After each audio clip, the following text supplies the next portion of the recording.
என் பேர் ஸ்ரீராம். தமிழ்நாட்டின் தாயகமே, ஏழைகளின் சொந்தமே, பல பள்ளிகளை திறந்து படிக்க வைத்த தெய்வமே, மதிய உணவு தந்த தந்தையே, அணைகள் பல கட்டி கொடுத்த ஆதவனே, மனித கடவுளாய் வந்து கஷ்டங்களை நீக்கி தந்த கண்கண்ட தெய்வமே, மீண்டும் ஒரு முறை பிறப்பாயா என்று வேண்டுகிறோம். தலைவர்கள் பல உண்டு, ஆனால் உன்னை போல் யார் உண்டு? இங்கே தினம் தினம் ஒரு தலைவன், ஆனால் நீயே எங்கள் முதல்வன். விருதுநன் வீரன், படிக்காத மேதை, பகுத்தவர் பகலவன், எளிமையின் தலைவன், கற்பிடியா கடவுளுக்கு சொந்தக்காரர், தம் நாட்டுக்கு நீதான் இலக்கணர். எங்கள் கர்ம வீரர் காமராசர். காமராசர் கட்டுரை முன்னுரை.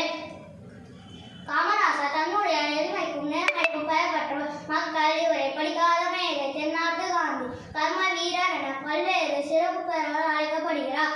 இளமை காலம். பெருந்தலைவர் காமராஜர் 1903ஆம் ஆண்டு ஜூலை மாதம் 15ஆம் தேதி விருதுநகரில் பிறந்தார். இவர் தந்தையார் குமாரசாமி, தாயார் சிவகாமி அம்மாளாவா.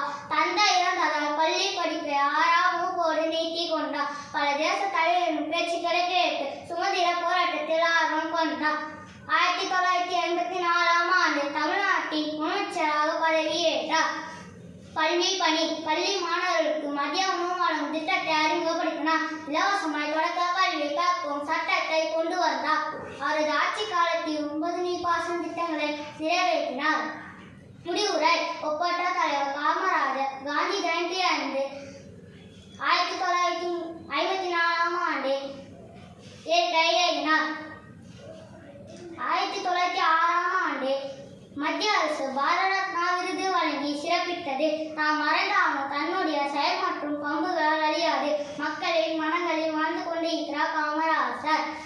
பொருளெல்லாம் செல்வமில்லை, கல்வியே உலகிற்கு தந்தார், பெறுவதெல்லாம் நமக்கில்லை என ஊருக்கு உழைத்து கொட்டார். வாழ்வதெல்லாம் வாழ்க்கையில் போன பின்னும் மக்கள் மனதில் நீங்காய் விட்ட நாம் காமராசர் உயிர் உள்ளவரை போற்றுவோம். நன்றி. சூப்பர்.